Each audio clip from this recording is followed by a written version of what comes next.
আল্লাহকে ভয় করো। ইত্তাকুল্লাহ, ইত্তাকুল্লাহ, ইত্তাকুল্লাহ। ওহে মুসলিম, তোমাকে আল্লাহর সামনে দাঁড়াতে হবে। তোমার হিসাব নেওয়ার জন্য আল্লাহই যথেষ্ট, যিনি সব জানেন। তুমি যা গোপন করো ও প্রকাশ করো। তোমাকে অবশ্যই মৃত্যু বরণ করতে হবে। যখন তুমি দুনিয়ার সব কিছু ছেড়ে চলে যাবে, শুধু তুমি আখিরাতের জন্য যা সঞ্চয় করেছ তা নিয়ে সাবধান হও তোমার শেষ আমলের ব্যাপারে। তুমি জানো না কখন তোমার শেষ মুহূর্ত।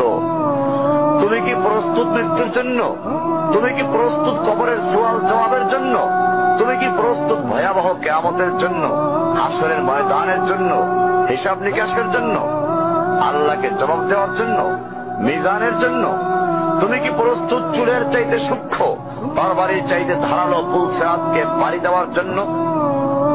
ভয়ঙ্কর তুমি জাহান্নামের ভয়ঙ্কর আযাব থেকে আত্মরক্ষার জন্য কাজ করছো তো? যার ইন্ধন মানুষ এবং পাথর, যার আগুন ভয়ঙ্কর উত্তাপ সম্পন্ন কালো বর্ণের, যা হৃদয় পর্যন্ত জ্বালিয়ে দেবে, এমন উত্তপ্ত পানি যা নাড়ি ভুঁড়িকে বের করে দিবে। রয়েছে খাবারের হিসাবে জাক্কুম ও গলিত পুঁজ।